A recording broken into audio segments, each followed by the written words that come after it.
Bienvenue à tous dans ce nouveau ce nouveau cours du séminaire Architecture et Caire, qui est organisé dans le cadre de la chaire de philosophie à l'hôpital, qui est une institution, un lieu de recherche et d'enseignement qui a été monté à l'initiative initialement de Cynthia Fleury, dont les cours, en tout cas ceux-là, ont lieu d'habitude à Sainte-Anne, au GHU Sainte-Anne. On a décidé, pour plusieurs raisons que je vais vous expliquer, de faire ce cours exceptionnellement sur l'Adamant. Et puis on a même décidé de pérenniser cette idée qu'on a tous beaucoup aimée. Donc c'est un cours, pour ceux qui connaissent pas, qui est consacré aux relations entre architecture et soins, architecture et care. On a déjà parlé dans les cours précédents du concept d'ambiance, principalement du point de vue de ce qui en a été dit du côté de la psychothérapie institutionnelle, par des gens comme Jean Houry, comme Bonafé, mais aussi plutôt comme Minkowski ou Blankenburg, des gens comme ça. Parce que ces épisodes de la Psy Instit, donc de la Borde, de Saint-Alban, de tout, voilà, tous ces grands lieux, font pour nous partie de ces épisodes qui nous aident à renouveler la question d'une qualité soignante de l'espace, et en particulier de l'espace de l'hôpital. Évidemment, on a du coup de fait parlé un petit peu de Bruce Bégou, qui a écrit un livre en 2020 important, pour pas mal de gens, qui s'appelle Le concept d'ambiance, important pour Arnaud notamment. Euh, voilà, c'est une réflexion très ambitieuse sur la notion d'ambiance, et en particulier, ça n'est pas du tout que ça, mais dans ses liens avec la psychiatrie, avec la psy institutionnelle, entre autres. Donc on est très heureux d'avoir invité Bruce Bégou à en parler un petit peu aujourd'hui.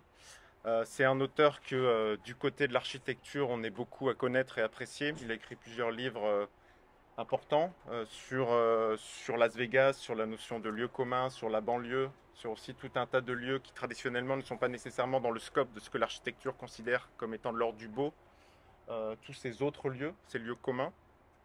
Il a écrit un livre qui vient de sortir sur la ruine, qui s'appelle L'obsolescence des ruines, qui est paru aux éditions Inculte, c'est ça. Euh, voilà. Et puis on a voulu voilà, faire ce cours ici parce que l'Adamant est l'un des lieux qui entretient l'héritage de la psy institutionnelle parmi les autres héritages dont tu te revendiques. Et donc c'est un de ces lieux, selon moi, dans lequel on peut retrouver une forme d'ambiance appliquée aux soins, en particulier en psy. Donc il y a eu cette idée d'assemblage entre Bruce Bégou et Arnaud Vallée. Ok. Puisque j'ai demandé à Arnaud aussi une contribution pour ce cours, pour compléter, c'est un challenge, le propos de Bruce Bégou. Et puis voilà, l'idée nous a bien plu à tous de faire ce cours ici, puisque ça avait évidemment beaucoup de sens. Et donc on a décidé de le pérenniser pour le prochain cours qui aura lieu le 30 juin, avec Marie Tesson, qui est doctorante, qui travaille sur architecture équerre entre l'agence d'architecture SCO et Cynthia Fleury, et Antonella Tufano. Et puis on a décidé de le pérenniser aussi pour l'année prochaine. Et donc on est très heureux, voilà, du fait que l'Adamant va devenir ponctuellement, une fois toutes les 6 semaines, une antenne de la chaire de philosophie à l'hôpital, dans lesquels on aura ses cours sur architecture équerre, puisque c'est l'un des lieux qui, selon moi, travaille à ces relations-là, avec un projet qui a été explicitement conçu dans une dimension soignante. Ah, pardon. C'est l'un des lieux qui travaille à la dimension soignante de l'espace, de l'architecture, le fait que l'espace peut participer à un processus de soins voilà, dans un lieu de soins, en particulier en psychiatrie. Esquirol, ça avait une dimension qui se voulait soignante à l'époque, mais avec d'autres codes, d'autres méthodes, d'autres règles. Mais c'était un lieu qui pourtant lui aussi revendiquait clairement un usage de l'espace dans un processus thérapeutique. Le nouveau Esquirol, la maison de Charenton, la reconstruction, c'est milieu du 19e, ouais, il me semble, par Esquirol. Non, bravo. Euh, donc on commence avec Bruce Bégou, ça vous va? Oui, très bien. Ouais. Et puis on enchaînera avec Arnaud Vallée. Je vais déplacer l'ordinateur pour qu'il soit face à Bruce. Et puis je vais me décaler un petit peu. Donc si tu peux parler un petit peu fort. Oui, oui, je vais essayer.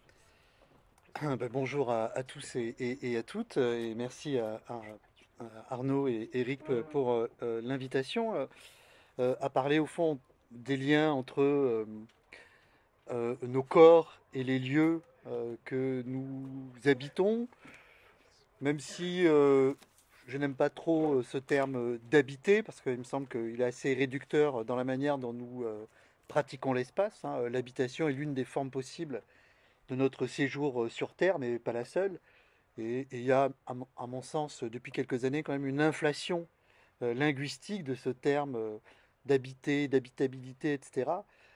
Alors que, bon, pour ma part, même dans ma maison, je ne fais pas qu'habiter, enfin, je fais tout autre chose. Ou alors, peut-être qu'il faut entendre habiter au sens large.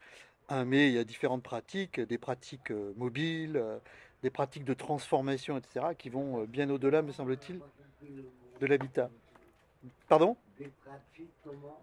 Bah, des pratiques beaucoup plus vastes, beaucoup plus plurielles que simplement le fait d'habiter. Pluriel. Oui, oui, pluriel. Oui. Alors aujourd'hui, je vais parler en fait des liens entre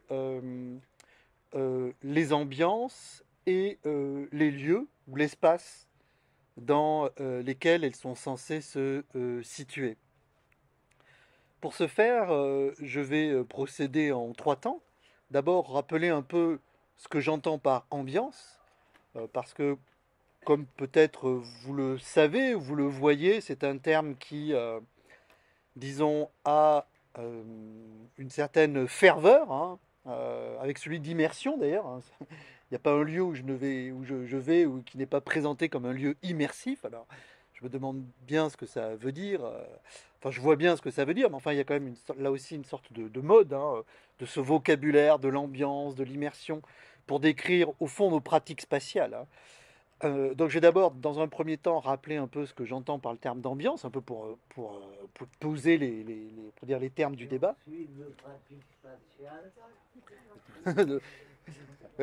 Alors, la difficulté, c'est que souvent quand je parle, je me rappelle même plus de ce que je viens de dire, juste deux, trois secondes avant. Donc, mais, mais ce sera enregistré, donc vous pouvez regarder ensuite. Voilà. Oui, oui. Et oui, j'ai perdu oui, donc je vais d'abord parler de l'ambiance. Dans un deuxième temps, je vais parler de l'affectivité. Parce que, bien évidemment, à travers l'ambiance, et je dirais même à travers ce qui se pratique dans ce séminaire, c'est la question des affects qui est au centre, hein.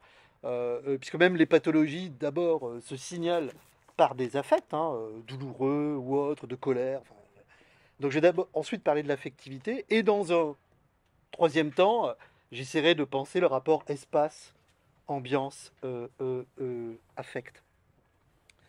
Alors, ce terme d'ambiance, en fait, il a, je le disais,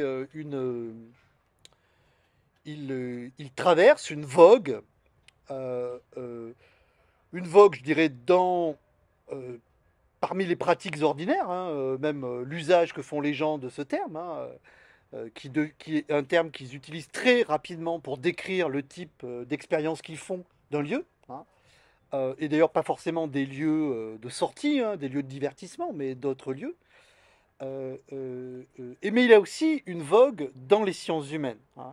Depuis 30 ans, peut-être un petit peu plus, mais enfin, disons depuis une trentaine d'années, on voit apparaître en psychiatrie, en urbanisme, en anthropologie, en théorie des arts, etc., la référence aux atmosphères, aux ambiances, comme un élément central au fond des pratiques, quoi. Donc, oui, oui, on va peut-être. Oui, voilà, c'est. Une belle ambiance. Ouais. Euh, Et d'ailleurs, le terme qui est souvent utilisé est plutôt le terme d'atmosphère que le terme d'ambiance. Et je ferai d'ailleurs une petite nuance entre atmosphère et ambiance, hein. Alors souvent, je l'utilise pour éviter de redire ambiance, mais au fond, il me semble qu'il y a quand même une nuance. C'est que quand on parle d'atmosphère, euh, on se réfère d'abord à une expérience sensorielle. Et d'ailleurs, quand on regarde les gens qui travaillent sur les atmosphères, les exemples qu'ils prennent sont souvent des exemples qui pardon, relèvent de la perception. Le vent, le crépuscule, etc. Ça, ce sont des atmosphères. Moi, quand je parle d'ambiance, en fait, je ne pars pas du point de vue de la perception, ou je ne pars pas du point de vue des sensations, de la sensorialité. Euh, je pars de l'affect. Donc je crois que la nuance qui existe entre l'atmosphère et l'ambiance, c'est que d'emblée, me semble-t-il, la notion d'ambiance est beaucoup plus affective que la notion d'atmosphère, qui peut renvoyer simplement à une perception de la situation dans laquelle nous sommes, hein, que par exemple le crépuscule ou autre, hein. Et ce n'est que dans un deuxième temps que l'on va évoquer la réaction affective des individus à cette atmosphère. Soit une réaction plaisante ou déplaisante, hein, soit d'ouverture à cette atmosphère ou au contraire de fermeture pour résister à l'imprégnation par cette atmosphère vue comme négative. En parlant d'ambiance, au fond, on ne passe pas par le modèle de la perception. On ne passe pas par la modèle de la... Oui, oui, vous allez voir. Et or, ce modèle de la perception, en philosophie, il a été un modèle dominant de la réflexion philosophique, notamment dans la réflexion sur l'espace. C'est-à-dire, qu'est-ce que l'espace? C'est d'abord ce que l'on perçoit, hein, autour de nous. Et donc la perception a été un terme, et plus qu'un terme, hein, on pourrait dire un paradigme, hein, de l'approche de l'espace, parce que pour nous, la perception, c'est d'abord l'espace visuel, l'espace sonore, etc. C'est d'abord du perçu. Du perçu. Or, je crois que si on part de la perception, et si on part des modèles philosophiques ou théoriques de la perception, par exemple comme chez Merleau-Ponty, hein, phénoménologie de la perception, on manque quelque chose à la notion d'ambiance. Alors, qu'est-ce qu'on manque? Ben, précisément l'affectivité. C'est mon deuxième point. Parce que l'affectivité ou les qualités affectives ne sont pas nécessairement perçues. Elles sont ressenties, mais pas nécessairement perçues.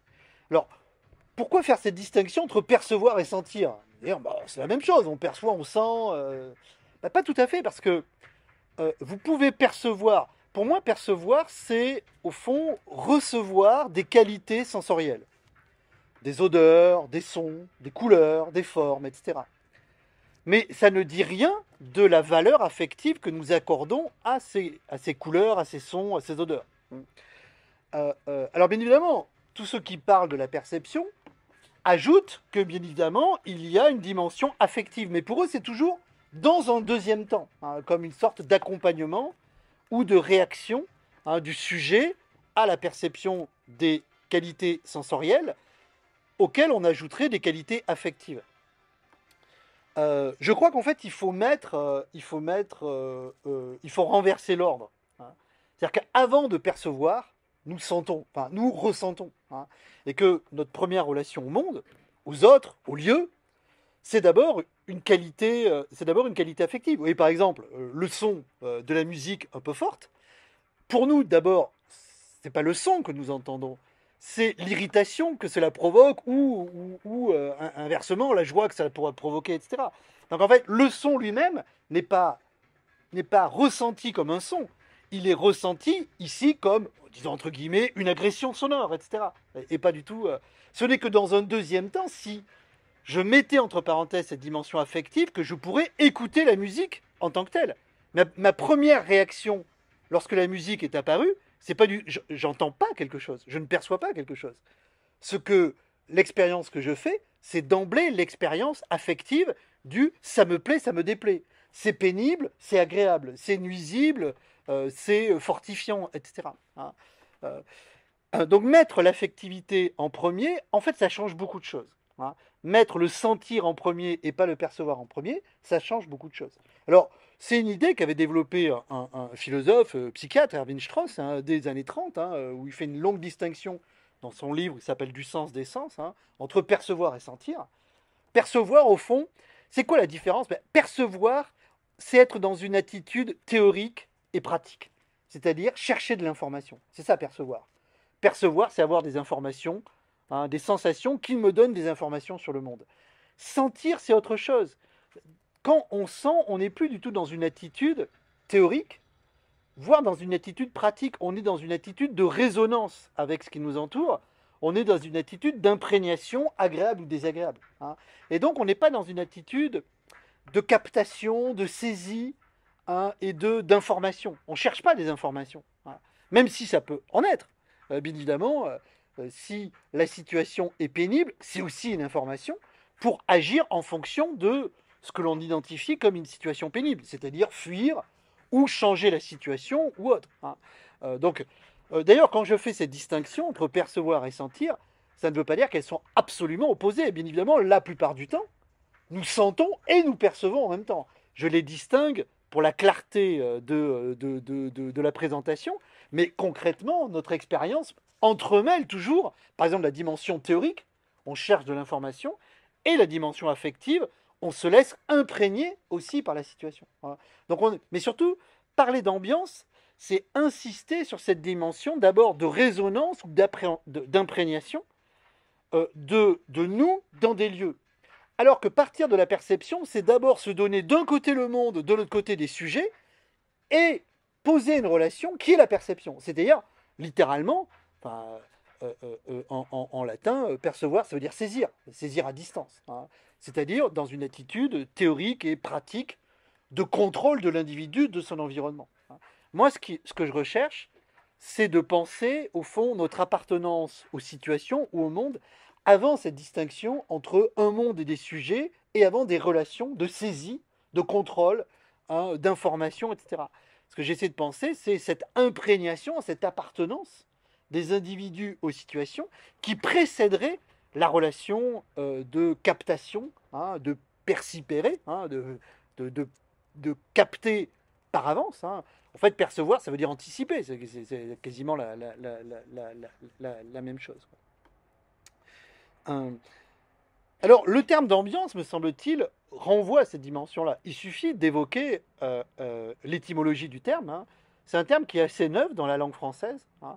Même si la racine ambe, ambience, etc. est lointaine, hein, latine, voire grecque, hein, c'est amphi en grec, hein, amphithéâtre, etc. Et puis, la racine indo-européenne, c'est amb, qui veut dire au fond ce qui est des deux côtés, ce qui nous entoure, ce qui nous enveloppe, etc. Donc, je veux dire, l'étymologie renvoie à des choses très anciennes, hein, où les hommes par cette racine, ont décrit ce qui les entourait, hein. Mais le terme ambiance lui-même, en français, il date de 1889-90, hein. Et il apparaît dans les milieux symbolistes, c'est-à-dire dans le milieu littéraire, chez des gens comme Villiers de l'Isle-Adam, les frères Goncourt, le jeune André Gide, etc. Et c'est pas un hasard, en fait, s'il apparaît dans ces milieux symbolistes. Je vais en parler un petit peu parce que ça nous fait mieux comprendre ce qu'est une ambiance, ça nous dit quelque chose du rapport à l'espace et peut-être aussi du rapport aux soins. Au XIXe siècle, le grand concept qui domine la compréhension de l'espace, c'est le concept de milieu. De milieu. D'ailleurs, on parle de milieu hospitalier, et parce qu'on parle d'un environnement avec des structures pérennes qui déterminent les individus, hein. Alors, ce concept de milieu est une longue histoire, hein, je ne vais pas le rappeler, mais milieu, oui, je vous en prie, oui. Par exemple, pour Esquirol, pour l'hôpital, je parle de l'hôpital, pas de l'homme connu. Autour, il y a le bois de Vincennes. Alors, est-ce que le bois de Vincennes est, selon vous m'êtes parlé, de rapproche, qui nous rapproche, pas de la psychiatrie, mais de l'hôpital Esquirol? Alors là, je pense qu'il vaudrait mieux poser la question à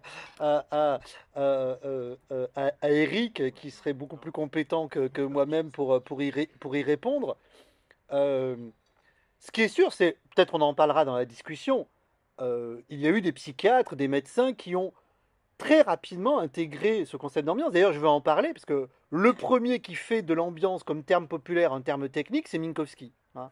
Et c'est pas un hasard, Minkowski, Eugène Minkowski, qui était un grand psychiatre français, qui a commencé à écrire dans les années 30, hein, sous l'inspiration de Bergson. Il a écrit un livre assez célèbre sur le temps vécu, sur la schizophrénie, etc. Donc, bon. Vous avez aussi un recueil, je crois, qui s'appelle Écrits cliniques et, enfin, je ne me rappelle plus le titre. Alors, je reviens à mon idée de milieu. Ça veut dire quoi un milieu? Au fond, un milieu, c'est ce qui nous entoure.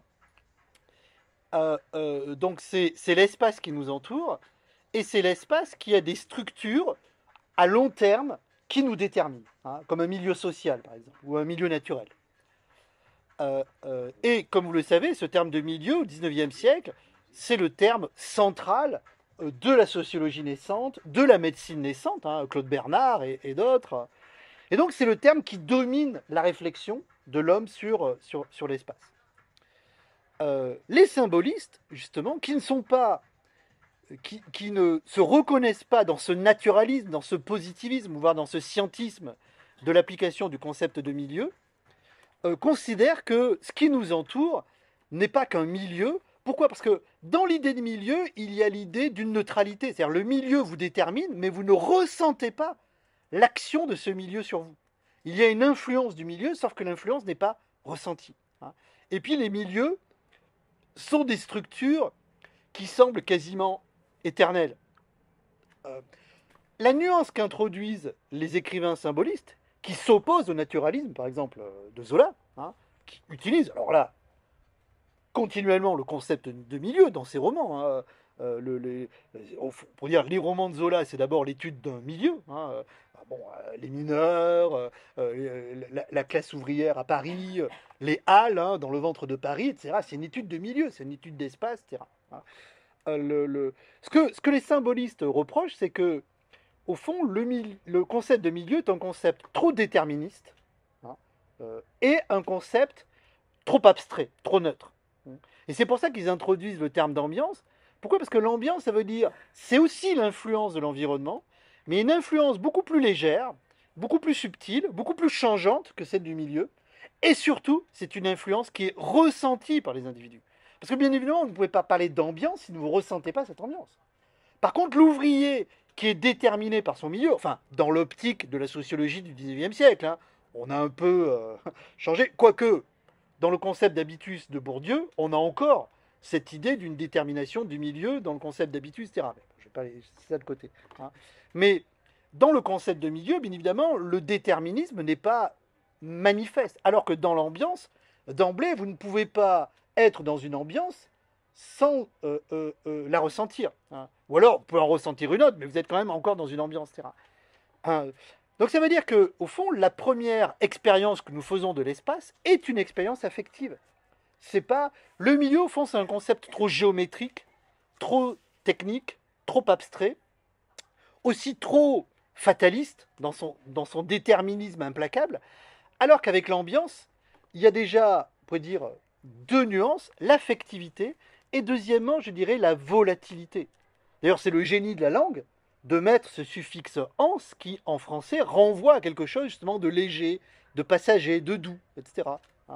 Bon, vous avez un roman Stendhal, hein, Dormance. Hein, vous voyez, dès qu'il y a ans, il y a quelque chose d'agréable à l'écoute, enfin, dans la langue française, hein.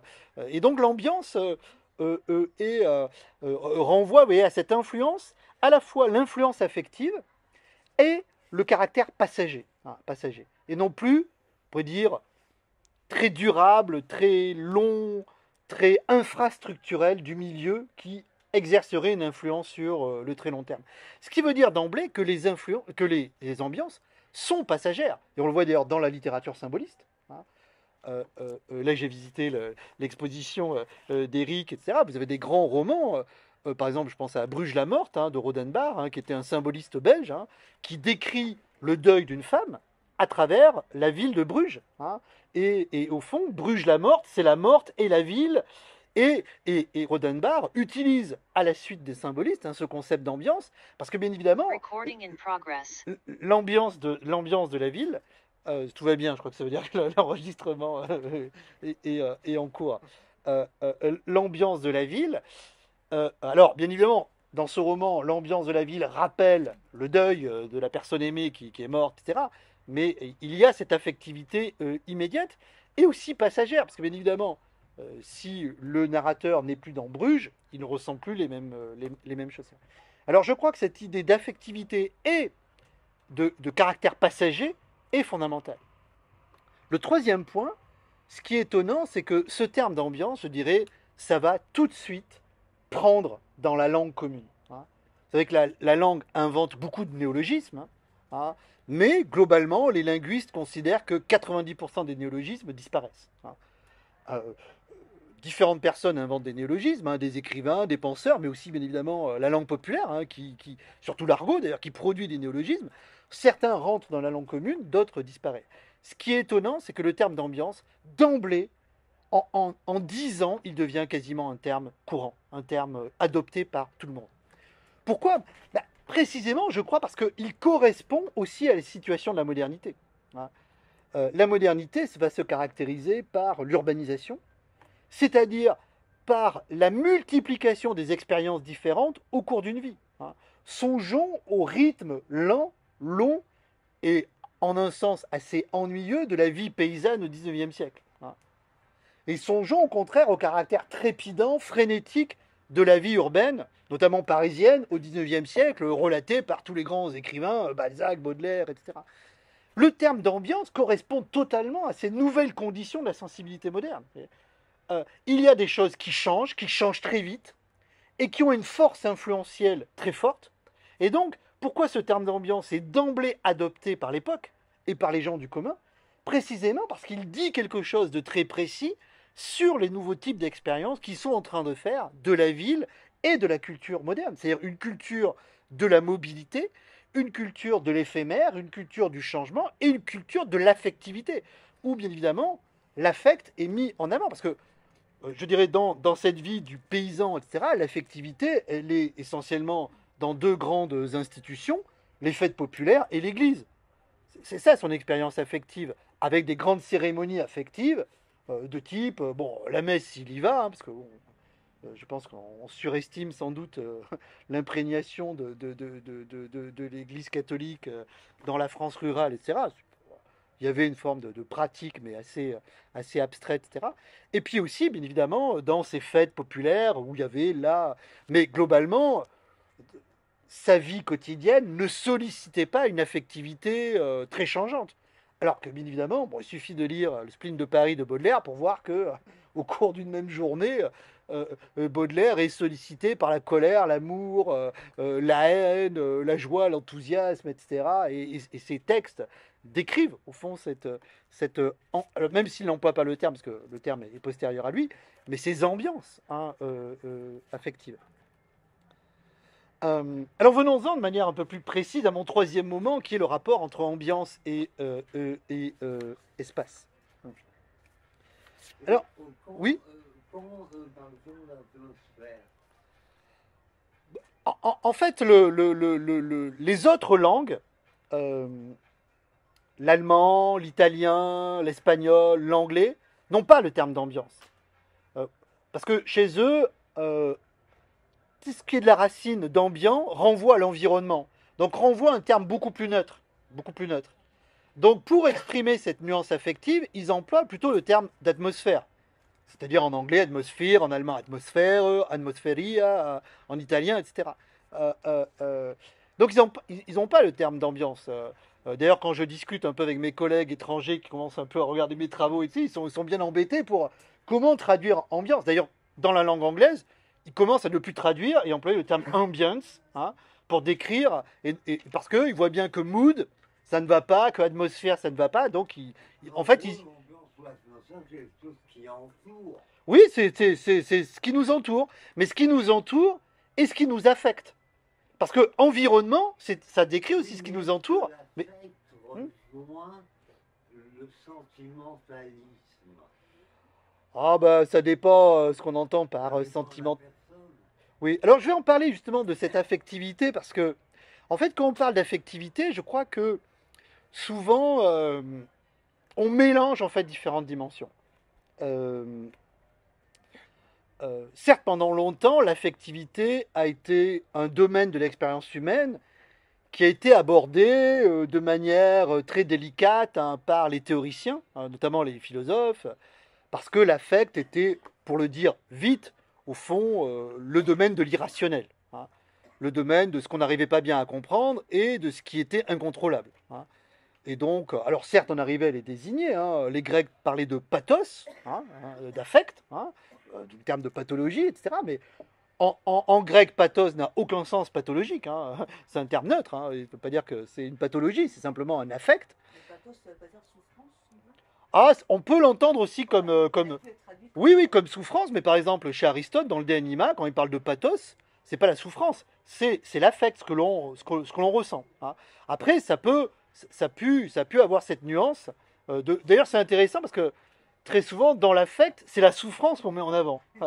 Et d'ailleurs, souvent, les philosophes de l'affectivité, quel est l'affect qu'ils mettent en avant? C'est la souffrance. Schopenhauer, Michel Henry, etc. Enfin, il y a une sorte c'est dès qu'on s'intéresse à l'affectivité, on pense immédiatement à la souffrance et rarement à la joie. Enfin, oui, c'est étonnant de voir. Pourquoi? Parce que il y a quand même une raison. C'est que pathos, c'est ce que je subis, ce qui m'imprime, hein. Et donc, d'une certaine manière, il y a quelque chose de subi dans le pathos qui pourrait renvoyer à une souffrance au sens quelque chose que... Alors que la joie serait plutôt un mouvement d'activité dynamique, etc. Alors que la joie est tout aussi subie que la souffrance, hein. Enfin, oui. Oh bah... C'est pas pareil de souffrir et de... Oui, certes. Ah non, non, mais j'ai pas dit que c'était la même chose. Mais je dis que le caractère de passivité de la joie est le même. Parce que, en fait, essayez d'être activement joyeux, vous n'y arriverez pas. Donc, en fait, les joies, elles arrivent, enfin, les joies sont tout aussi incontrôlables que les souffrances, me semble-t-il, hein. Oui, Le... d'ailleurs, Oui. excusez-moi de vous interrompre de temps en temps. Ah, moi, ça ne me dérange pas, mais vos amis et collègues, peut-être... il paraît, j'ai entendu dire que les mimiques de la joie et de la souffrance peuvent se corroborer, pas se corroborer, se rejoindre. Les mimiques de la joie et de la souffrance. On peut pleurer de joie, hein. Ouais, on peut rire aux larmes. Oui, oui, C'est valable. oui, oui, c'est... Vraiment dit valable. oui. La souffrance. Ça renvoie à des émotions. Alors, pour parler de l'affectivité, moi, dans mon travail, et je pense que ça peut être utile pour le séminaire et même pour la réflexion plus générale, j'ai beaucoup travaillé sur la question de l'affect, de l'affectivité. Je me suis beaucoup intéressé à des théoriciens de l'affectivité, d'ailleurs des psychiatres et aussi des philosophes, parce que au fond, pendant longtemps, la philosophie ne s'intéressait à l'affectivité que sous la forme de la passion. Alors, il y a beaucoup de traités des passions, etc. Mais elle n'a pas vraiment creusé cette richesse de la vie affective. Et ce n'est vraiment que depuis un siècle, au fond depuis Nietzsche, qu'on a quand même un intérêt pour la vie affective. Alors, dans mon travail, j'en viens à distinguer trois formes d'affectivité, hein, qui, là encore, ne sont pas séparées, elles sont toujours combinées, hein. Mais je crois que quand on parle d'affectivité, il faut distinguer différentes choses. Je distingue d'abord des affects que je nommerais organiques, c'est-à-dire liés à des sensations internes de notre corps, agréables ou désagréables, et qui, au fond, n'ont pas de relation à des objets ou n'ont pas de relation au monde directement. Au fond, c'est ce type d'affectivité que l'on sollicite lorsqu'on demande à quelqu'un est-ce que ça va, hein, voilà, quand on se lève, etc. On a une sorte de sentiment coanesthésique, vous voyez, une sorte de sentiment du corps général. Est-ce que on se sent bien ou pas bien, hein, physiologiquement? Et donc on a des affects internes, des affects plaisants ou déplaisants, alors qui d'ailleurs sont pour nous souvent, pour l'individu, les premières formes d'un autodiagnostic, hein, ah là je vais pas bien, etc. Alors peut-être je vais consulter après. Ça, je parlerai d'affectivité organique. Je crois qu'elle a deux grandes caractéristiques. Elle est interne, c'est-à-dire elle ne renvoie qu'à des événements de notre corps. Et deuxièmement, elle n'est pas intentionnelle, c'est-à-dire elle n'a pas d'objet, elle ne vise pas quelque chose, elle n'est pas orientée vers quelque chose. Elle est simple, c'est plaisant en soi, c'est désagréable en soi, mais ça ne renvoie pas à un état du monde. Le deuxième type d'affectivité que je distinguerai, ce sont les sentiments. Ce sont les sentiments, c'est-à-dire les émotions liées à un objet au sens général, c'est-à-dire liées à une personne, liées à une situation, liées à un événement, liées à un lieu, liées à un animal, etc. Donc en fait, c'est un affect qui n'est pas interne, qui n'est pas non intentionnel, mais qui a un objet et qui renvoie, qui se cristallise au fond, hein, sur quelque chose. Hein. Et ça, j'appellerais ça un sentiment. C'est-à-dire, c'est un affect qui est dirigé vers quelque chose. Par exemple, l'amour de quelque chose, la colère vis-à-vis de quelque chose, le ressentiment, la honte de quelque chose, etc. Ça, ce sont des affects intentionnels. Et deuxième caractéristique, ils ne sont pas liés à la vie organique. Ils sont liés à des objets extérieurs à la vie organique, que ces objets soient dans le monde ou que ces objets soient purement abstraits. Hein. Parce qu'on peut avoir des sentiments liés à des pures notions. Hein. Je sais pas, enfin, en France, depuis 20 ans, il y a plein de débats sur la laïcité, la République, etc. Ça donne lieu à des effusions sentimentales. Bon, que sais-je, la laïcité et la République ne sont pas ni des personnes, ni des individus, ni des corps dans le monde. Hein. Donc on peut avoir des sentiments pour des notions abstraites. Hein. Et parfois d'ailleurs ces sentiments sont encore beaucoup plus forts, précisément parce que l'objet est difficile à saisir, alors que s'il était lié peut-être à des objets plus tangibles, on pourrait s'accorder, alors que là, bien évidemment, le caractère intangible, enfin, on peut dire caractère un peu immatériel de l'objet, hein, ce que les stoïciens appelaient les incorporels, ce sont des incorporels, ça n'a pas de corps, hein, ces notions, bah, là forcément, ça crée sans doute des difficultés dans les débats. Donc ça, c'est la deuxième dimension affective, qui est la dimension sentimentale, et qui est intentionnelle et liée, au fond, à quelque chose d'autre que mon corps. Et puis il y a la troisième dimension, qui est celle qui m'intéresse, que j'appelle l'affectivité tonale ou ambientielle, hein, qui n'est pas organique, mais qui n'est pas intentionnelle. C'est-à-dire, elle renvoie bien à ce qui se passe autour de moi, elle renvoie bien à mon inscription dans le monde, mais elle n'est pas intentionnelle, c'est-à-dire elle n'est pas dirigée vers quelque chose. Une ambiance n'a pas d'objet. C'est-à-dire, quand je ressens une ambiance, ma conscience ou mon corps n'est pas orienté vers quelque chose. Hein. Parce que si je le faisais, je perdrais l'ambiance comme telle. Ou alors j'objectiverais l'ambiance, j'en ferais un spectacle dans laquelle ou à laquelle je ne participerai plus. Donc en fait, pour ressentir une ambiance, il faut être dans une attitude non intentionnelle.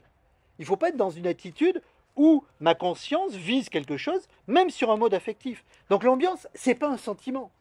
Hein. L'ambiance, c'est pas un sentiment de joie, c'est pas un sentiment de colère, c'est pas un sentiment de honte, etc. Même s'il peut y avoir, bien évidemment, des ambiances heureuses, des ambiances malheureuses, des ambiances qui peuvent susciter la colère, par exemple celle d'une manifestation. Après tout, nous manifestons parce que nous sommes en colère, la plupart du temps. Alors il peut y avoir des manifestations de joie, bien évidemment. Enfin, quand je parle de manifestation au sens dans la rue, etc., c'est souvent mu par la colère. Donc bien évidemment, cette manifestation a un objet. Hein. On manifeste contre telle loi, tel décret, telle décision du gouvernement. Ah oui, bien sûr, parce qu'elles sont variables, etc. Elles varient.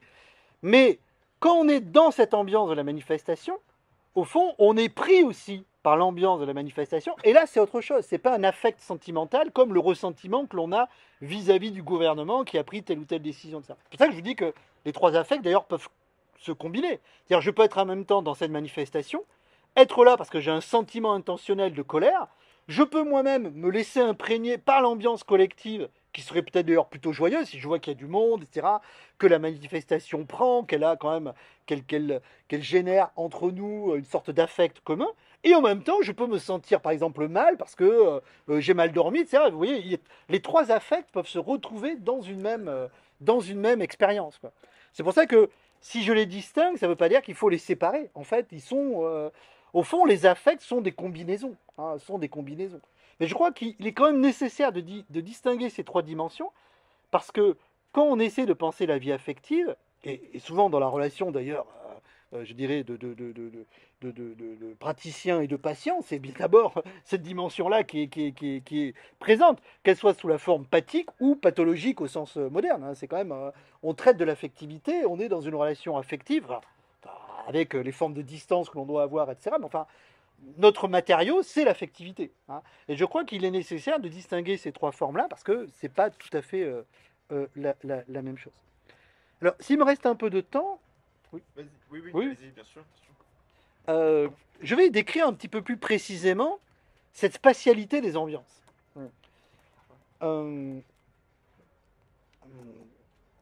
Alors, bien évidemment, ce qui est frappant, c'est que quand on parle d'atmosphère et d'ambiance, on renvoie d'emblée à la spatialité.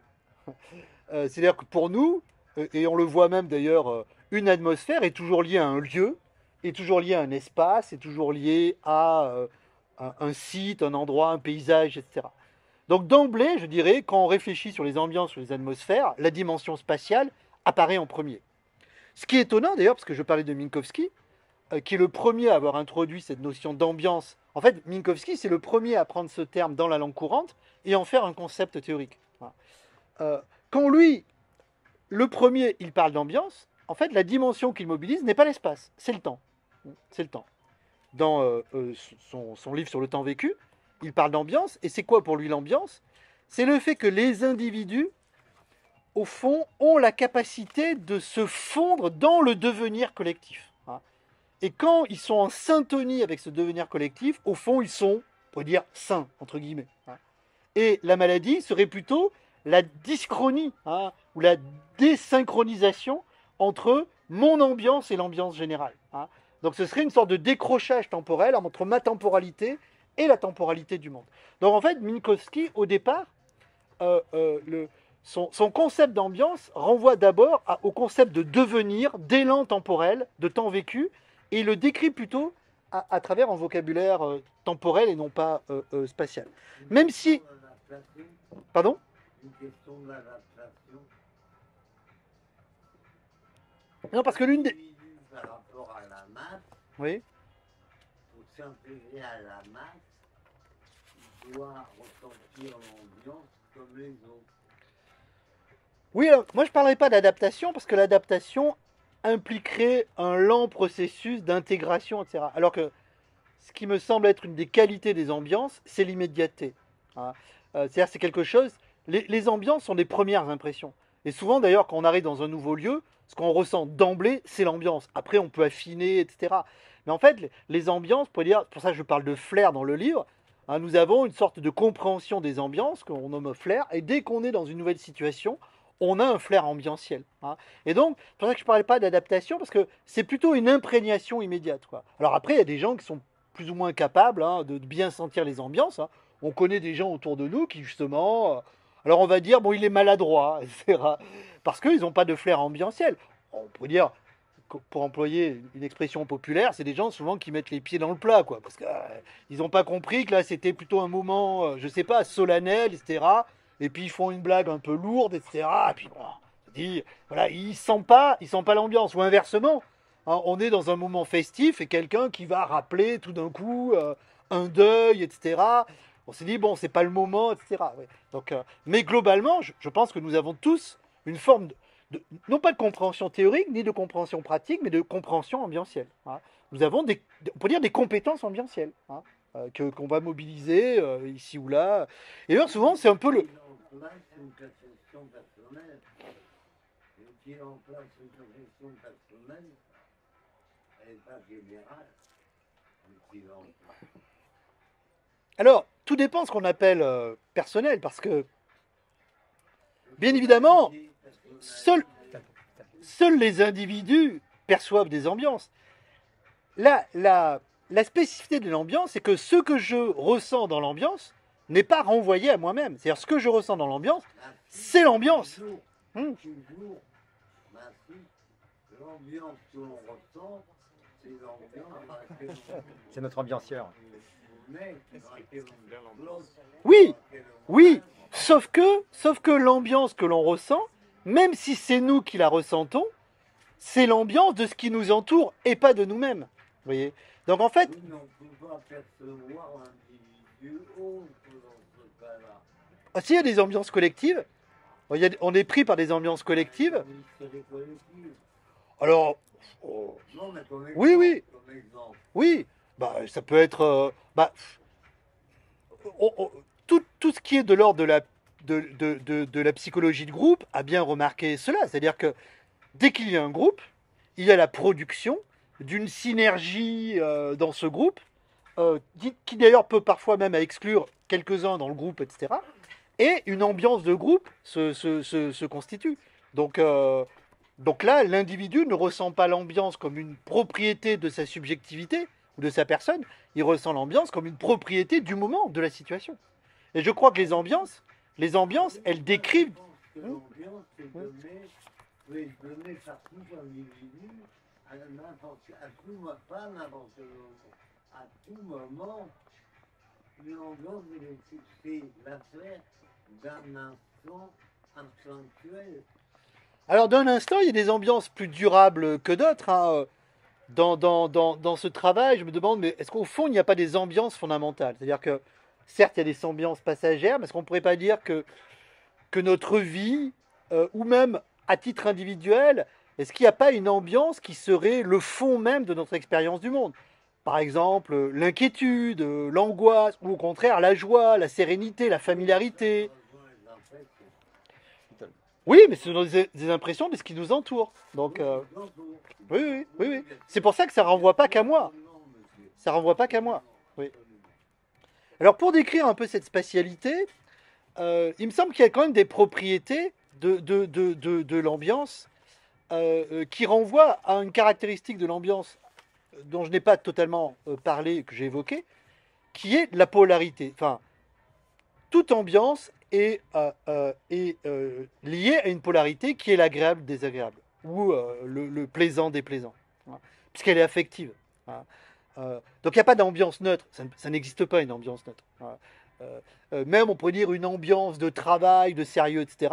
C'est déjà un affect je sais pas moi, de componction, de sérieux, enfin de gravité, etc. C'est déjà une ambiance que l'on peut qualifier. Donc il y a du plaisant et du déplaisant. Et ça nous dit beaucoup sur le rapport à la spatialité. Parce que je crois que l'une des grandes caractéristiques des ambiances plaisantes, ce sont des ambiances d'ouverture, d'expansion. Et que les ambiances déplaisantes sont plutôt des ambiances de constriction, hein, de resserrement, etc. Donc je crois qu'il y a un mouvement spatial dans les ambiances, qui est un mouvement d'ouverture-fermeture, lié à la qualité affective de l'ambiance elle-même. Plus les ambiances sont plaisantes, plus elles nous ouvrent au monde, et plus on a une dynamique d'expansion, ce que dans mon livre j'appelle l'ampleur. Hein. Et le comportement. Oui, aussi, on est plus ouvert aussi, sans doute. Plus les ambiances sont négatives, plus on a, au fond, d'abord un mouvement de résistance à cette négativité qui nous envahit, et donc un mouvement de fermeture de soi à cette ambiance, par la fuite, par le repli sur soi, d'abord, d'ailleurs, par l'intellectualisation, parce qu'une des manières d'éviter l'ambiance, si l'ambiance est négative, c'est d'avoir cette distance intérieure par l'intellectualisation, par la mise à distance théorique, hein, de dire, mais que se passe-t-il, pourquoi je ressens ceci et cela, et d'emblée, je me dégage de l'imprégnation ambientielle pour en faire un spectacle, quoi, pour dire, et chercher des facteurs objectifs, théoriques, etc. Hein. Et dans ce cas-là, c'est-à-dire que l'intellect, sans le sentiment, il manque quelque chose. alors là, vous prêchez un converti, hein, parce que tout, Non, tout mon travail philosophique, c'est pour mettre au jour cette dimension affective. Je parle même dans le livre d'un primat de l'affectivité. Pendant longtemps, au fond, la pensée occidentale a mis en avant la pensée ou la praticité, l'aspect pratique. Et au fond, mon travail est pour mettre en premier, hein, pour considérer que ce qui constitue d'abord notre expérience du monde, c'est l'affectivité. Donc il y a ce mouvement d'amplitude et de restriction, de contrition, hein, des ambiances. Mais, alors les ambiances négatives sont très intéressantes, je dirais même elles sont beaucoup plus intéressantes que les ambiances positives. Et globalement, les gens qui sont intéressés aux ambiances sont souvent intéressés aux ambiances positives. Et même quand on voit les architectes, Zumthor, etc., ou les gens qui réfléchissent sur l'ambiance, à chaque fois, pour eux, l'ambiance, c'est l'harmonie, c'est l'accord, etc. Donc à chaque fois, ils ont tendance à voir dans l'ambiance quelque chose de chaleureux, d'agréable, etc. Ce qui renvoie sans doute à l'étymologie, hein, puisque Spitzer, qui est un grand linguiste, qui avait écrit un article séminal qui s'appelait Milieu et ambiance, disait que le terme d'ambiance conservait cette idée d'accord, d'harmonie, de chaleur, comme la Stimmung allemande qui renvoie à cet accord, etc. Donc il est bien évident que dans l'ambiance, souvent, on entend d'abord cette syntonie, dirait Minkowski, enfin, c'est un terme de Bleuler, hein, qui reprend, c'est-à-dire cet accord affectif, quoi, entre nous et l'environnement. Et par expansion, par diffusion, le moi se perd dans le monde, et là il y a un sentiment parfois de puissance, d'accord, etc., qui est d'ailleurs très souvent décrit, même chez des penseurs, des écrivains romantiques, ou même le sentiment océanique de Romain Rolland, hein, vous savez, cette lettre célèbre à Freud, hein, d'ailleurs qui ne comprend rien, hein, parce que en fait, Freud ne peut rien comprendre, puisque lui, de toute façon, il est dans les deux premières dimensions de l'affectivité, il est dans l'organique et l'intentionnel. Alors l'ambientiel, ça lui échappe totalement. Pour lui, c'est la régression infantile, c'est le retour à la matière première indistincte, et donc c'est horrible. C'est donc l'individuation, c'est la cristallisation objectale, hein, sur un objet, etc. Hein. Donc il ne peut pas comprendre ce que lui dit Romain Rolland. Pour lui, c'est du mysticisme. Enfin, c'est le retour. En fait, c'est la pulsion de mort, quoi. C'est le retour à la matière informe. Donc c'est de la pulsion de mort, et donc il n'arrive pas à comprendre cela. Mais Non, c'est quand même important. de vie, au début, il y avait les volcans. Hmm. Il y avait les volcans, il y avait la matière animée par les forces souterraines. Donc, vous dites pour nous matière morte. Ah, mais c'est pas moi, c'est Freud, hein, qui parle de retour à l'informe. Et il parle de retour à l'informe comme ce qui est mort. La vie ne serait que dans dans la production de formes différenciées. Hein. Alors, je disais, les ambiances négatives sont très, très intéressantes parce que, euh, par exemple, une ambiance hostile au travail ou une ambiance, enfin, on connaît tout ça, enfin, de pression, enfin, tout ce que décrit d'ailleurs la psychologie du travail. Enfin, quand on voit les études cliniques, la plupart du temps, c'est ça. Enfin, les gens se disent, bah, je suis mal à l'aise. D'ailleurs, ça peut être lié à une ambiance générale, mais aussi à des personnes, à des personnes qui, par leur attitude, mettent une mauvaise ambiance, etc. Elles sont des diffuseurs, on peut dire, d'ambiance négative. Hein. Donc, ce qui est intéressant, c'est que ils sont d'abord imprégnés, hein, parce qu'ils sont pris par cette ambiance, hein, ils ne peuvent pas s'en détacher, et puis ils y résistent. Hein. Il y a différentes stratégies de résistance, d'ailleurs ils y résistent, souvent ils n'y arrivent pas, hein, parce qu'ils sont tellement, on pourrait dire, imprégnés que les stratégies de mise à distance de cette ambiance sont vaines. C'est là où d'ailleurs on voit la puissance des ambiances, c'est-à-dire que les ambiances sont des puissances. Les ambiances, ce n'est pas des états, les ambiances sont des forces qui agissent sur nous, hein, qui nous font, qui nous influencent, qui font que nous faisons ceci ou nous ne faisons pas cela. Donc il y a ce mouvement de résistance. Pour moi, je dirais que, d'une certaine manière, c'est la naissance de la subjectivité. C'est-à-dire que le sujet naît parce qu'il résiste à l'ambiance, parce qu'il se distingue de cet environnement résonnant et harmonique, et c'est là où il va se séparer d'eux. D'ailleurs, ce que Minkowski appelle la schise ou la schizoïdie, hein, il se sépare, et c'est en se séparant qu'il devient individu, hein, que la personnalité se constitue. Donc d'une certaine manière, la négativité n'est pas si négative, puisqu'elle est à l'origine même de la subjectivité. Se mettant à distance de cette ambiance négative, le sujet lui-même se constitue comme sujet, comme un pôle d'individualité, qui s'oppose à cette ambiance négative, qu'il cherche à dominer, à comprendre, etc. Et là, ensuite, il y a la naissance, au fond, de son individualisation. Donc là, sauf que, bien évidemment, cette prise de distance n'est pas toujours possible. C'est-à-dire que le mouvement de repli, et je crois que dans ce mouvement d'imprégnation et de repli, le repli est rarement convaincant. C'est-à-dire qu'en fait, dans les ambiances négatives, les différentes stratégies de fuite, de contrôle, de repli, de mise à distance, ne peuvent jamais mettre fin à l'imprégnation ambientielle. C'est-à-dire qu'elle est toujours là. Hein. Elle est toujours là. Au fond, la seule chose à faire, ce que dit d'ailleurs la langue populaire, c'est de changer d'air. C'est de changer d'air. C'est-à-dire que au fond, toutes les stratégies que l'individu va mettre en œuvre pour faire que l'ambiance négative ne le touche plus, étant, à mon sens, voué à l'échec. Alors après, il peut bien évidemment atténuer la puissance négative ou désagréable de cet environnement, etc. Mais ne pouvant pas y parvenir, la seule stratégie, c'est que cette ambiance change. Hein. Or, si elle ne change pas, c'est à lui de changer d'ambiance. Hein. Et là, on le voit. D'ailleurs, je dirais même à un niveau le plus ordinaire, c'est ce que nous faisons continuellement avec des amis qui sont, je ne sais pas, déprimés, etc. Notre première stratégie est une stratégie de spatialisation. On dit quoi? Bah, arrête de broyer du noir chez toi, etc. On va sortir. On va sortir. Ça ne dit rien d'autre que cette volonté de... Puisque l'ambiance, au fond, est toujours une puissance supérieure à ma stratégie individuelle, la seule manière de combattre une ambiance, c'est de la combattre par une autre ambiance. Ce que disait monsieur, c'est-à-dire que les ambiances sont diverses, et donc d'une certaine manière, si l'ambiance ne passe pas, c'est à nous à la faire passer. Or, une des stratégies pour faire passer cette ambiance, c'est de changer d'ambiance en trouvant des situations, des lieux, des conditions qui vont produire des ambiances différentes. Le voyage, alors à l'échelle la plus immédiate, ça peut être simplement de voir d'autres personnes, de voir d'autres lieux, etc. Donc, je dirais même dans nos stratégies ordinaires, nous avons toujours des techniques d'aménagement des espaces en fonction de leur puissance ambientielle ou non. Nous calculons ces puissances ambientielles. D'ailleurs, même nos stratégies, je dirais même à long terme, pourquoi nous choisissons une ville, pourquoi nous choisissons un quartier, pourquoi nous...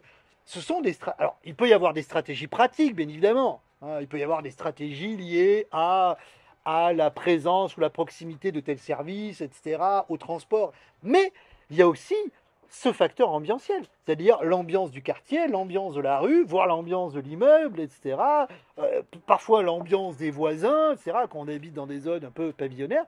Et donc nous-mêmes, nous avons des stratégies ambientielles liées à la relation entre l'espace et les affects.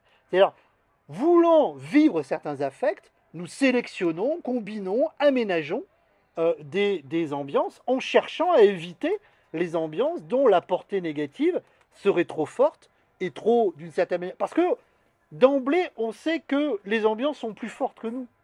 Et que c'est un vain combat contre ces ambiances, et que la seule stratégie, au fond, viable pour nous, c'est plutôt de changer d'ambiance que de changer l'ambiance elle-même, parce qu'elle ne changera pas. Alors après, elle peut changer, bien évidemment. Si c'est lié à une personne qui, je disais, a un comportement dans une équipe de travail. Avec un air de musique.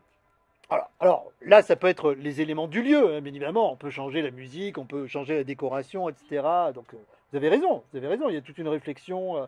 Mais pensons par exemple à une équipe de travail et une personne qui, pour X ou Y raison, bien évidemment, si cette personne part, ça peut effectivement changer l'ambiance, etc. Mais bon, la plupart du temps, c'est que très souvent, il y a aussi des facteurs hiérarchiques. C'est que cette personne-là, elle a un rôle hiérarchique dans cette équipe-là, donc c'est difficile de... Donc, si c'était simplement un rapport d'égalité, etc., il y aurait la possibilité de parler, de dialoguer, etc. Souvent, là, il y a d'autres facteurs que les facteurs ambientiels, bien évidemment. Je vais m'arrêter là, parce que j'ai parlé depuis plus d'une heure, je crois. Donc, c'est laisser le temps quand même à la discussion. Et puis à l'intervention d'Arnaud aussi. Puis me rafraîchir un peu, parce que c'est vrai. Ouais. Entre la ferveur de parler devant le public, il y a une double fièvre. Oh, c'est gentil, merci. C'est gentil. Désolé pour la petite interruption pour ceux qui étaient en Zoom. On a une coupure internet, mais vous êtes revenus, je crois. Donc, on va passer la parole à Arnaud Vallée, qui est infirmier, cadre de santé, coordinateur de ce beau lieu qui est l'Adamant, qui a aussi une pratique d'écriture, un petit peu. Il a écrit un très beau texte pour le catalogue de l'exposition dont parlait Bruce Bégou à l'instant, l'exposition Soutenir, consacrée aux relations entre ville et soins, qui a lieu au pavillon de l'Arsenal en ce moment même et qui a été co-curatée par l'agence d'architecture SCO à laquelle j'appartiens et Cynthia Fleury, que je vous invite à aller voir pour ceux qui sont à Paris jusqu'à la fin du mois d'août. Arnaud Vallée écrit un texte dans ce livre qui s'appelle The Boatman's Call et je te laisse la parole. Merci. D'accord. Bon, d'abord, merci Eric de cette invitation à ce séminaire ce soir. Je suis évidemment honoré, et nous le sommes tous, que la Damande puisse être racontée d'aujourd'hui, le port d'attache de vos travaux sous la houlette de Cynthia Fleury. Je remercie d'ailleurs à ce propos Frédéric Kidichian, le médecin-chef du pôle de psychiatrie adulte Paris-Centre, puisque c'est là que nous officions, pour la confiance qu'il nous porte et l'enthousiasme avec lequel il soutient chacune de nos actions, dont celle-ci.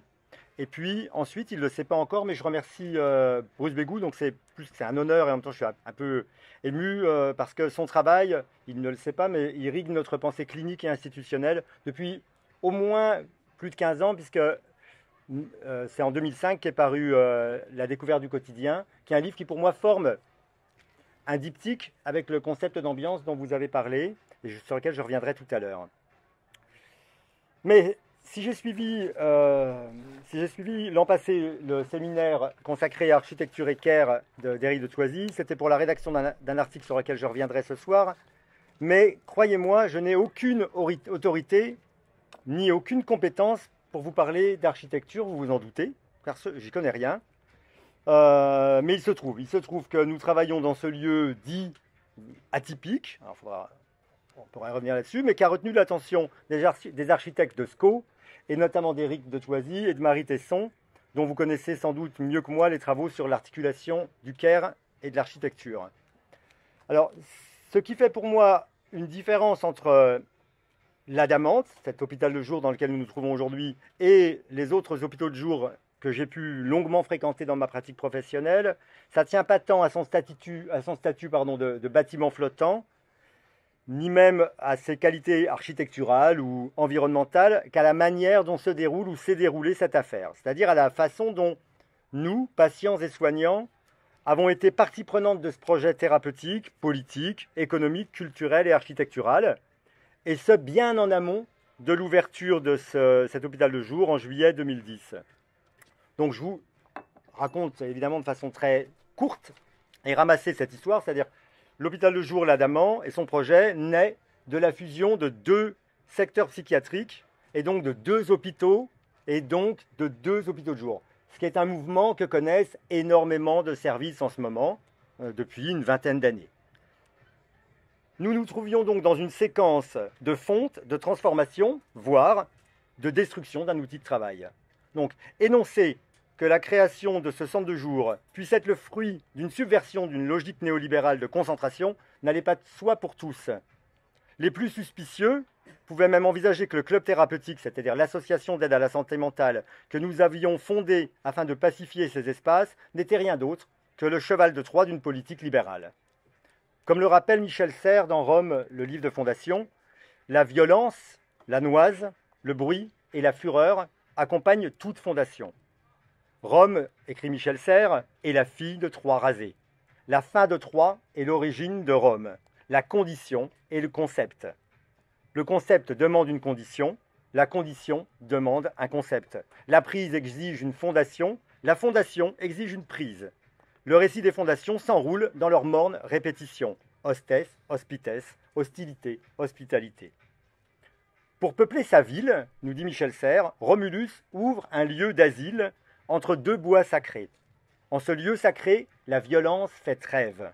Là trouve refuge des gens obscurs, une tourbe sans distinction d'individus, avides, pour quelque raison que ce soit, de choses nouvelles. On ne les interrogera pas sur leurs origines. Ils viennent du bois d'asile. Et ça suffit. La forêt obscurcit l'origine, la cache et la recouvre. L'asile la protège. Fonder seul étant impossible, Romulus s'entoure de hors-venus qui peuplent le bois d'asile. Une bande de mercenaires se réunit autour du fondateur, celui que Deleuze nomme le précurseur sombre, celui qui met en rapport des potentiels et des singularités disparates. C'est comme ça que les choses se créent, dit Deleuze. Il y a toujours un précurseur sombre qui met en rapport des potentiels différents, et entre eux fulgure l'événement visible, l'éclair qui illumine la pensée. À l'époque, nous sommes au mi-temps des années 2000, le précurseur sombre se nomme Éric Piel, il est le médecin-chef du pôle Paris-Centre. Il est d'autant plus sombre qu'il vient de remettre au ministre de la Santé, Bernard Kouchner, le rapport dit Piel et Roland, intitulé « De la psychiatrie à la santé mentale ». Un rapport qui fait couler beaucoup d'encre. Certains de ses camarades de la psychothérapie institutionnelle lui reprochent d'être un social traître, voire de se commettre avec la zone grise du fascisme, nommée astucieusement le santé-mentalisme. C'est une séquence assez intéressante, car elle est pour moi assez fondatrice d'un rapport à l'idéologie. Dans ses écrits de prison, vous vous souvenez, Antonio Gramsci énonce que l'idéologie doit être un moyen de rester en contact avec le peuple comme les baleines d'un corset. L'idéologie n'est alors que soumission contrainte ou volontaire et adhérence. De ce pas de côté vis-à-vis d'un dogme de la psychothérapie institutionnelle, nous a permis ce pas de côté de nous dégager de la transformation de l'instituant en organisation, la fameuse orga, cette inversion, ce renversement que Marx évoque dans l'idéologie allemande comme étant le piège de l'idéologie. Dans toute idéologie, dit Marx, les hommes et leurs rapports nous apparaissent placés la tête en bas comme dans une caméra obscura, comme le renversement des objets sur la rétine. Un rapport un peu distendu à l'idéologie, ça peut être successivement rassurant ou inquiétant. Ça nous oblige à penser par nous-mêmes. La dernière chose concernant ce projet, c'est qu'à l'époque, Éric Piel vit sur un bateau, la péniche Orion. Voilà donc un homme, le précurseur sombre, le fondateur, qui a une expérience de vie, un style de vie, qui a une ambiance de vie et qu'il souhaite, parce qu'elle est bonne pour lui, la faire partager avec d'autres, la partager avec les patients qu'il côtoie. Ce pacte-là est à mon avis important, il est même fondateur, c'est un pacte narratif qui se noue entre nous tous. Et le pacte narratif, ce n'est pas du storytelling. Ce qui va compter le plus, je l'ai mentionné tout à l'heure, c'est la manière avec laquelle, j'y reviens, les équipes et les patients vont être plus ou moins intégrés à chaque étape de la réflexion et de la conception du lieu, à travers des rencontres régulières avec l'équipe d'architectes qui a été choisie. Dans ma vie très simple d'infirmier, je n'avais jamais rencontré d'architecte. Je ne savais pas ce que c'était, je ne savais pas si on pouvait se parler. Encore moins une équipe d'architectes que je devais conseiller. Ce sont des moments qui relancent de la curiosité, qui provoquent de l'étonnement. Pour citer Jean Houry, ce sont des moments qui démassifient le jour. C'est devenu chez moi un tic. Quand je croise quelqu'un, j'imagine le dialogue qui peut s'instaurer entre les soignants et les patients. Quel que soit le lieu d'expertise d'où parle la personne. C'est cette forme de débat hebdomadaire que nous avons nommé rhizome, auquel nous avons d'ailleurs convié, dès que nous les avons rencontrés, les architectes de SCO. Et Bruce Bégou, qui n'avait pas pu venir à cause du Covid au printemps 2020. Ceci entretient un dialogue constant entre l'institution psychiatrique et le monde. C'est de l'ouvert. Et voilà qui peut empêcher une certaine sédimentation. Mais surtout, ces rencontres avec les architectes, dans les années 2005-2006, ont sonné le tocsin de la création d'une foultitude de groupes de délibération. Des micro-institutions à visée démocratique, préoccupées de la création d'une nouvelle quotidienneté. D'abord, la naissance d'un club thérapeutique, je l'ai mentionné en juin 2004, dans un local municipal de la rue des Bars, dans le 4e, où commencèrent nos permanences. Ce club de la rue des Bars, affilié au projet du bateau, à tel point que ce club s'est depuis renommé l'Embarcadère, c'est avant tout une association loi 1901, une association d'aide à la santé mentale, qui réussit cette passe passionnante, à mon sens, de dépasser la binarité soignant-soigné, trop souvent réduite à une position de nian-nian-nié-nié, nous transformant en membres d'une association. Ce qui, d'entrée de jeu, crée une aspiration à une certaine horizontalité, puisque dans cette association, le psychiatre possède le même statut que le patient. Ils sont tous les deux membres d'une association. À ce titre, leurs paroles les engagent de la même manière. Il y a eu des groupes, carnet de bord, carnet de voyage, où le collectif réuni à la parole errante autour de la figure tutélaire de Lucien Bonafé qui venait de nous quitter. Ce sont, si vous allez voir l'exposition Soutenir, les 7 sérigraphies qui sont actuellement exposées. J'en parle un moment, puisqu'elles y sont, vous pourrez les voir jusqu'au 28 août. Il y a dans ces 7 sérigraphies choisies pour l'exposition tout ce qui fait le sel de notre travail. Du collectif, et même des collectifs, des espaces de délibération, un travail polylangagier, un travail psychogéographique, puisque ce travail interroge le lien de chacun avec son quartier, la manière de s'approprier les lieux, les espaces, les transports, une façon de questionner notre rapport à la flânerie, au trajet, à l'errance. Un travail sur l'histoire de chacun, narration sur le quartier, ses attaches, les événements qui y sont reliés, ses liens familiaux. C'est aussi et surtout la création d'un réseau. En l'occurrence, via les liens que nous avons tissés avec la Parole Errante, c'est un collectif, un lieu fondé par Armand Gatti, qui était encore, à l'époque, était encore en vie d'ailleurs, qui était là. C'est à ce moment qu'on croise, par exemple, hein, c'est en 2005-2006, on croise Jean-Baptiste Leroux, qui des années plus tard, Jean-Baptiste Leroux, qui travaille à La Parole Errante, qui des années plus tard rendra de grands services à notre radio web et qui nous a aidé à intégrer de nombreux collectifs, la Fonderie au Mans, le Festival Sonic Protest à Saint-Ouen, la Tram en Seine-Saint-Denis, etc., etc. Et puis, la conception de ces sérigraphies par les patients, avec cette équipe de La Parole Errante, avec les soignants, a été l'occasion de revisiter l'histoire, la grande histoire, à travers la figure d'un psychiatre, Lucien Bonafé. Celui-ci, avant d'être le médecin-chef du 3e arrondissement de Paris, et responsable de l'hôpital de jour de la rue du Pont-aux-Choux, fut pendant la Seconde Guerre mondiale le responsable médical de l'hôpital de Saint-Alban, dont vous avez parlé, mythe fondateur de la psychothérapie institutionnelle, où il travaillera notamment auprès de François Toscaïès et où il abritera ses anciens amis surréalistes, dont les plus célèbres sont Paul Éluard et Tristan Tzara. On a donc d'un côté, d'ailleurs, à ce moment-là, le partage que nous avons à ce moment avec les patients, Lucien Bonafé, médecin-chef de Saint-Alban dès 1943, membre du PCF, ami d'André Breton, futur responsable de Paris-Centre, 3e arrondissement, et d'un autre côté, François Toscaïès, membre du POUM pendant la guerre d'Espagne, qui a toujours affirmé avoir franchi les Pyrénées avec 2 livres dans sa besace, dont l'un était du psychiatre allemand Hermann Simon. Du livre d'Hermann Simon, donc publié en 1929, du livre d'Hermann Simon qui va être traduit par Toscaïès à Saint-Alban, hein, il n'est pas encore traduit en français. Alors Hermann Simon, j'en parle pas longtemps, c'est un drôle de paroissien, comme souvent les Allemands dans les années 30. Donc ce livre s'appellera « Pour une thérapeutique plus active à l'hôpital psychiatrique », mais on va retenir au moins cette citation. Les 3 mots dont sont menacés les malades mentaux à l'hôpital psychiatrique et contre lesquels notre thérapeutique doit lutter sans arrêt sont les suivants. Le préjugé d'irresponsabilité des malades, l'inaction et l'ambiance défavorable de l'hôpital. Hermann Simon considérait le milieu ambiant, l'hôpital, comme un ensemble qu'il fallait traiter. Qui peut avoir ces maladies? Ce que Jean Houry, plus tard, reprendra sous le vocable de pathoplastie, la fabrication de la maladie par le milieu. Quant à Breton, André Breton, il suffit de relire quelques pages de Nadja, donc 1928, un an plus tôt, donc voilà une citation, afin de comprendre. L'atmosphère des asiles est telle qu'elle ne peut manquer d'exercer l'influence la plus pernicieuse, la plus débilitante sur ceux qu'ils abritent, et cela dans le sens où leur débilitation initiale les avait conduits.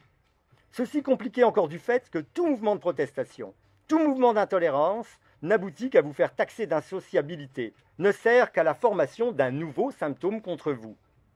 Il y a lieu de dénoncer, en matière de maladie mentale, le passage à peu près fatal au cours de l'hospitalisation de l'aigu au chronique. Cette question du rôle thérapeutique, ou au contraire de l'action délétère des ambiances sur les patients hospitalisés, est donc abordée en amont, 1929, en amont de la psychiatrie phénoménologique. Mais j'y reviens parce que Bruce en a parlé, il en parle très très bien dans son livre. Minkowski, en 1933, quelques années plus tard, dans Le temps vécu, nous rappelle que ce qui différencie l'étant de l'existant, c'est bien la manière dont nous sommes pris dans un devenir ambiant.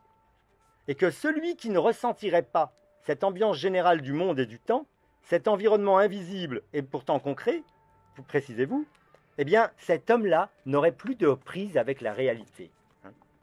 Je vous cite. C'est uniquement parce que nous sommes dans l'ambiance, portés par ce courant de vie et du monde, que nous pouvons nous réaliser en tant que sujet.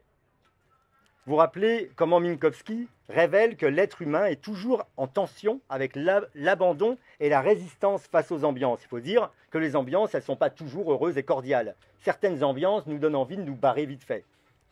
Mais le propre de la souffrance psychique, c'est de nous extraire de toute ambiance. Le sujet suspend sa participation ambientielle, au risque de perdre le contact avec la vie même. On n'est pas loin de ce qu'un autre psychiatre, Wolfgang Blankenburg, nommera dans son texte éponyme « la perte de l'évidence naturelle ». Cette expression, Blankenburg la tient d'une de ses patientes, Anne, dont il relate ainsi la séance. Voilà ce que dit Anne, repris par son psychiatre. Que me manque-t-il vraiment? Quelque chose de si petit, de si unique, quelque chose d'important sans quoi on ne peut pas vivre. J'ai l'impression qu'on me guide. J'ai besoin qu'on me guide. Dans les choses quotidiennes les plus simples, j'ai besoin de soutien. C'est vraiment l'évidence naturelle qui me manque. Chaque être humain doit savoir comment se comporter. Les bases m'ont manqué. Il y a tellement de choses qui me sont étrangères. Ce qui me manque, c'est d'après ça qu'on pense, d'après ça que l'action est dirigée. C'est d'après ça qu'on se comporte. Les autres, je dois toujours me placer sur leur ligne. Je ne pourrai jamais me fier à mon jugement. Voyez, hein? L'on parlera de cette perte de l'assise atmosphérique et de la familiarité et de l'intégrité générale. L'individu est alors coupé du monde. Sans cette attache à la tonalité des choses, sans cette assise atmosphérique, la personne ne peut plus s'engager et agir dans le monde. On ne peut plus se jeter dans le monde. Vous ajouterez, mais c'est un peu plus complexe, que le sujet atonal est un sujet ajectif, avec un A privatif. L'ambiance serait donc le préalable sans lequel toute réalisation désirante est impossible. C'est vraiment autour de ces questions que tentent de s'organiser tous nos agencements ici, à l'hôpital Le Jour et au club, en termes de collectifs et d'ateliers, où, dans une myriade de temps vacuolaires, d'accueil mou, où se joue la question chère à Héraclite du hors d'attente.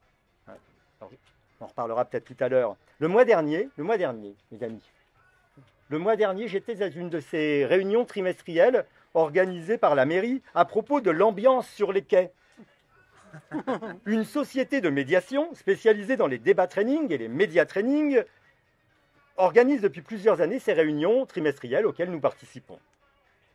Cette agence de communication, État d'Esprit, a été mandatée par le port autonome et la municipalité afin de dresser une charte des bonnes pratiques qui permettrait que les habitants et les usagers des quais puissent vivre, survivre à la présence de 8 boîtes de nuit spécialisées dans l'émission d'infrabasses et la consommation de stupéfiants qui font le charme de la capitale.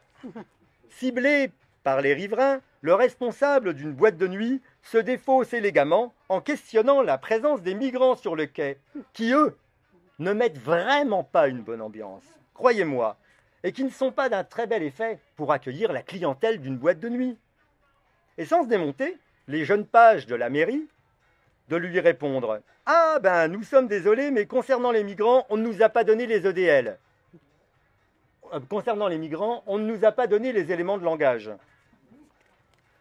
Alors, je me suis demandé si des concepts cliniques comme la perte de l'évidence naturelle, ou bien l'inquiétante étrangeté, qui nous tiennent à cœur depuis tellement longtemps pour comprendre notre rapport aux êtres et aux choses, pouvaient à leur tour être évidés de leur sens et réintroduits dans le discours pour devenir, à leur tour, de purs éléments de langage.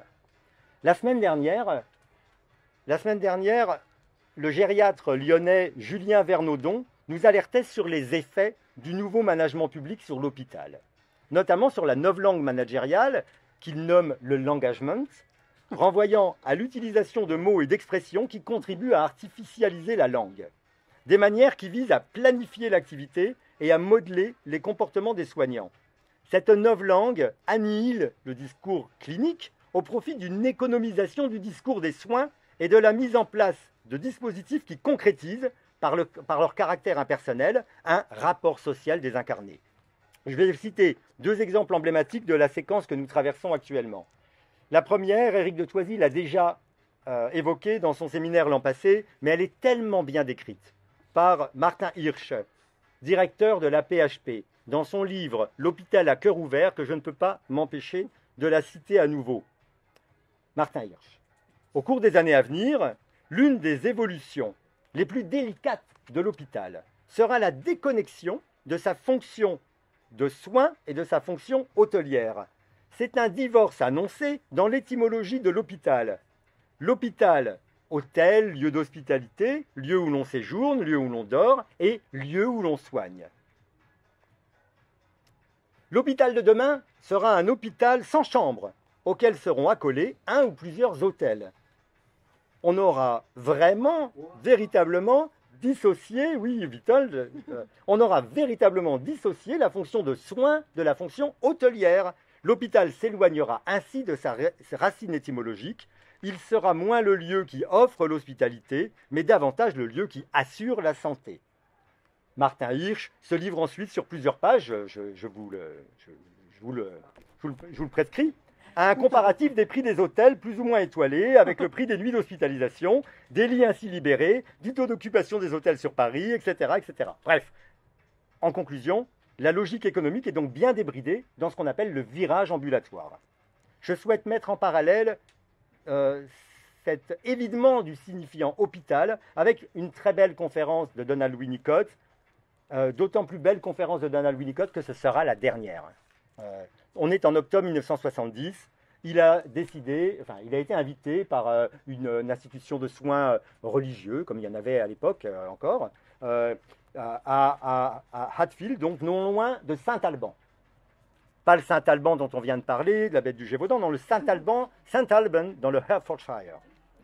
Les épreuves de jeu et réalité ne sont pas encore totalement corrigées. Alors là, j'ouvre une parenthèse, jeu et réalité, quand nous avons commencé à travailler, si vous vouliez faire un collectif ou un atelier médiatisé, si vous ne l'aviez pas lu, alors vous ne pouviez pas, quoi. Il fallait avoir lu jeu et réalité, depuis un certain temps, sinon c'est un peu la Bible de ce type de dynamique. Mais bon, alors je fais une petite parenthèse. Dans la parenthèse, je vous fais un un flashback.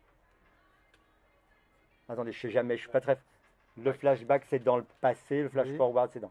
Donc, nous sommes en octobre 70, flash forward. Nous sommes le 19 janvier 1971. Donald Winnicott reçoit une lettre de Janine Kalmanovitch, qui est sa traductrice. Alors, ce n'est pas seulement sa traductrice, Janine Kalmanovitch, c'est la grande traductrice de Bowlby, la traductrice également d'autres psychiatres comme Bion, exactement, Bion. Et elle lui écrit ceci. Je suis un peu bloqué là sur jeu et réalité. Comment je dois traduire le self? Est-ce que je dois dire moi corporel, le soi ou la personnalité? Et là, c'est pour vous resituer Winnicott. Winnicott répond sur le champ à la question de sa traductrice, mais une lettre qui est un cours en lui-même, c'est-à-dire qu'il va revisiter tous les concepts, il va les transformer, il va approfondir sa pensée, et sa longue réponse déplie encore et toujours des concepts en évolution. Winnicott court à Victoria Station, ce n'était pas encore Saint-Pancras, il court à Victoria Station, il tente en vain de faire passer la lettre à un voyageur, ils ont dû penser qu'il se rendrait à Paris afin qu'il la remette le plus vite possible à Janine Kalmanovitch. C'est extraordinaire, il ne trouve personne ne veut prendre cette lettre, il se résout à aller à la poste, et ce qui est touchant dans cette histoire, c'est que quand Janine Kalmanovitch va recevoir la lettre de Winnicott, Winnicott est déjà mort le 25 janvier 1971, il est déjà décédé. Donc, excusez-moi, flashback, octobre 70, prononce Winnicott sa dernière conférence dans un institut médical religieux, je vous l'ai dit, une conférence qui s'appelle Cure, que vous retrouverez dans ce livre posthume également, Conversation ordinaire. Que nous dit-il Winnicott? Il nous dit, mais les amis, il faut se livrer à une histoire du Cure, parce que, à l'origine, le Cure inclut le Care. C'est progressivement, et même très récemment, au début du XXe siècle, que l'on a disjoint le care du cure, le prendre soin du traitement, à un moment où les soins relevaient de plus en plus de gestes techniques.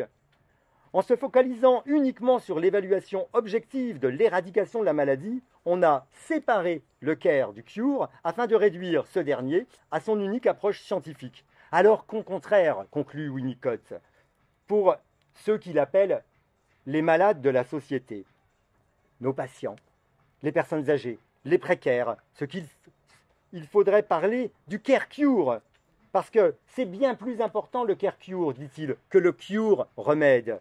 That care cure is an extension of the concept of holding.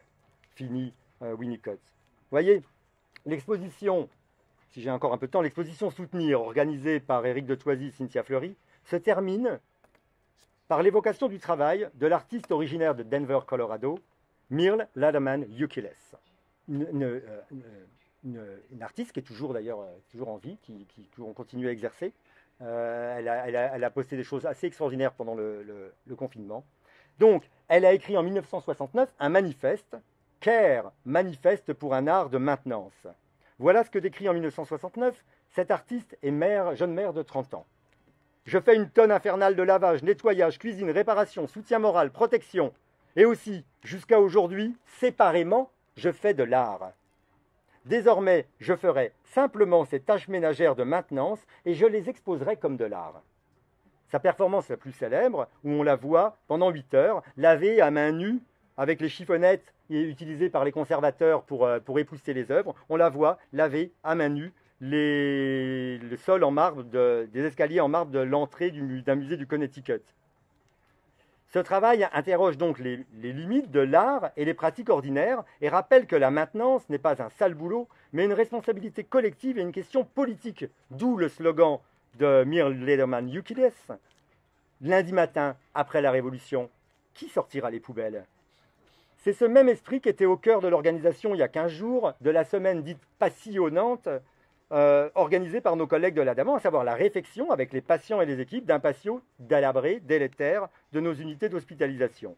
L'équipe et les patients de l'Adamant occupent de façon tacite une partie de leur journée à ces tâches invisibles, ne ressortant d'aucun organigramme ni protocole, mais choisis en fonction de leur propre arrière-pays et visant à la maintenance du lieu. Ceux qui passent au kiosque, ceux qui passent à la boîte aux lettres, ceux qui répondent au téléphone, ceux qui s'occupent des plantes, les experts en chauffage et en qualité environnementale, les fanas d'essence naturelle, les bibliophages, les tissus-fils, les nutrivores, les granivores, les menuisiers et les bricoleurs, sans compter le groupe orchestre, un commando de maintenance à domicile. Pour paraphraser Lederman Yukiles, tout ce que je dis, être du soin et du soin, tout ce que je fais, être du soin et du soin. Limiter son activité soignante à un geste technique, un protocole d'éducation du bipolaire, un programme d'atelier d'art-thérapie, une plateforme de réhabilitation, sans se soucier des entours, du séjour, des ambiances, de l'infraordinaire, de la myriade de gestes invisibles qu'accompagnent notre rapport aux êtres et au monde et aux choses, telle est l'imposture du soin. Aujourd'hui, le plus bel acte positif et politique que nous devons à nos patients, à leurs familles, à leurs amis, aux équipes, à la population, aux touristes, au monde, serait de continuer le projet de désaliénation qui consisterait à bâtir ensemble un lieu d'hospitalisation au cœur de la cité, réintroduire le soin dans la cité, où Cure et Care seraient à nouveau réunis, où l'hospitalité et le soin ne sont pas violemment séparés pour des raisons économiques, où l'open dialogue souvent vanté ne serait pas une coquille vide, un élément de langage. Le courage aujourd'hui est de continuer à essayer localement de réenvisager l'utopie. Alors, je vous le dis entre parenthèses, l'utopie, c'est le nom que Piel voulait donner à l'Adamant. Ça n'a pas été voté parmi les 200 noms proposés aux patients et aux soignants. Ce n'est pas celui, il a été deuxième, je crois. Des lieux que chacun pourrait s'approprier pour y nidifier. C'est le courage que je nous souhaite de posséder. Je conclus. Aujourd'hui, l'architecture de ces hôpitaux monospaces qu'on nous promet, notamment sur Esquirol dont vous parliez tout à l'heure, ou qu'on nous impose, n'est même plus de l'architecture. Elle n'obéit plus à un écrit, à un manifeste, à une pensée, mais à des diagrammes, un cahier des charges, à un programme, à un déroulé, à une logique de flux. Une architecture neutre et objective, reflet exact de l'evidence-based medicine, cette médecine objectiviste qui se donne comme fondée sur les preuves. Parallèlement à cette exposition est paru dans la revue de sociologie Terrain, le mois dernier, un bel article sur la longue collaboration entre le psychiatre Philippe Pommel et l'architecte Nicole Sonnolet. Des échanges, une amitié qui ont donné naissance à l'aménagement du secteur psychiatrique du 13e arrondissement dans le cadre de l'association de santé mentale ASM 13. Je parle du centre Eau Vive et des lits parisiens du 13e. Ainsi, quelque chose est toujours possible. Créer une unité au cœur de la ville, en lien avec les différentes structures du soin du secteur, en lien avec les familles, avec les généralistes, avec le quartier, non loin des structures médico-sociales, à proximité des lieux d'hébergement, des centres sociaux, un lieu ouvert sur la cité, un lieu qui ne relègue pas encore le soin derrière les murs de vieux hôpitaux, là où l'entropie et les vieux démons nous guettent toujours et encore. Voilà. Je termine. Ça paraît difficile aujourd'hui à l'heure de fusion d'hôpitaux, à l'heure où les secteurs géographiques se muent en vastes territoires, à l'heure où l'on veut encore et toujours réduire le soin, je ne sais pas, à sa portion congrue, c'est-à-dire à la réalisation d'un acte plus ou moins technique et objectivable. Oui, il paraît difficile de réaffirmer l'importance du séjour, de la quotidienneté, des ambiances, des collectifs, de la délibération, de la temporalité et de l'intersubjectivité. Et pourtant, et je termine là-dessus, sur cette magnifique phrase de Don Letts, le vidéaste d'origine jamaïcaine, dans son livre Culture Clash, « Ce que m'a appris la fréquentation des punks, c'est qu'une bonne idée qu'on tente de réaliser est forcément meilleure qu'une mauvaise idée qu'on espère améliorer. » Merci.